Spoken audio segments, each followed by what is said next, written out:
Advocate Rasel, এই যে বাল্যবিবাহ দেখা যাচ্ছে ওয়ান অফ দ্য রিজনস, মানে বলা যায় যে এই মেয়ের অর্থনৈতিক অবস্থা।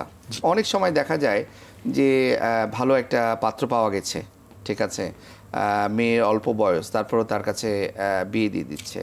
আবার আমরা যদি বিভিন্ন সামাজিক প্রেক্ষাপটে দেখি যে হয়তো মেয়ে একটু দেখতে শুনতে ভালো, ওকে, তাকে ইফটিজিং করছে বা বিভিন্ন জনরা বিভিন্নভাবে ডিস্টার্ব করছে, বাবা মা ভাবছে যে এখনই বিয়ে দিয়ে দিই।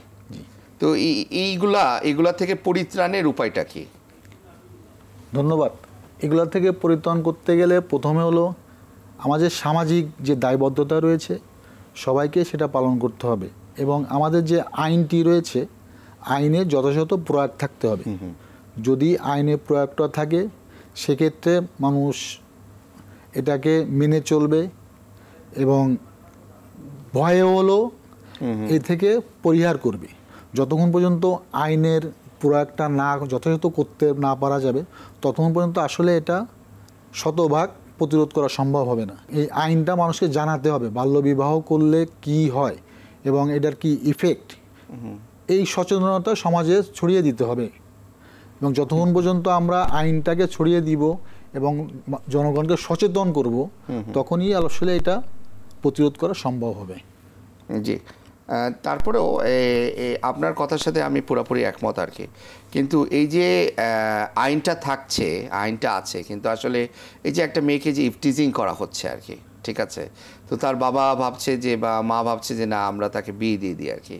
তো এইটা যে দেখেন এই যে সামাজিক অবক্ষয়, তো এটা যদি আপনার শুধুমাত্র যে এই আইন বা শুধুমাত্র যে আমরা বাবা মাকে দোষ দিচ্ছি তা কিন্তু না।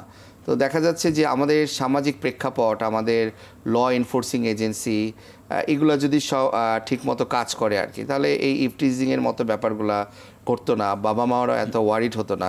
তো এগুলোও একটা কারণ কি না? জি, এটাও একটা অন্যতম কারণ। প্রত্যেকটা বাবা মা চায় তার সন্তানকে, বিশেষ করে মেয়েদের ক্ষেত্রে, একটা সুপাত্রের হাতে ন্যস্ত করতে। সেক্ষেত্রে হয়তো দেখা যাচ্ছে অনেকে ইফটিজিং থাকতে পারে, আরও অনেকগুলো কারণ থাকতে পারে, যে সামাজিক নিরাপত্তার কারণেও ভালো পাত্র পেলে মেয়েদেরকে বিয়ে দিচ্ছে। শুধু যে ইফটিজিং বিষয়টা সেটাও একটা কারণ। আর অন্য কারণ হলো বেশিরভাগ বাবা মা চায় তার সন্তান, বিশেষ করে মেয়েদেরকে, একটা ভালো পাত্রের হাতে তুলে দিয়ে তারা অনেকটা দায়মুক্ত হতে চায়। বিষয়টা অনেকটা এরকম যে একটা ভালো পাত্র পেলাম, আমার মেয়েটাকে আমি ভালোভাবে বিয়ে দিতে পেরেছি। মূলত এইটা একটা বড় কারণ থাকে এই বাল্যবিবাহের জন্য।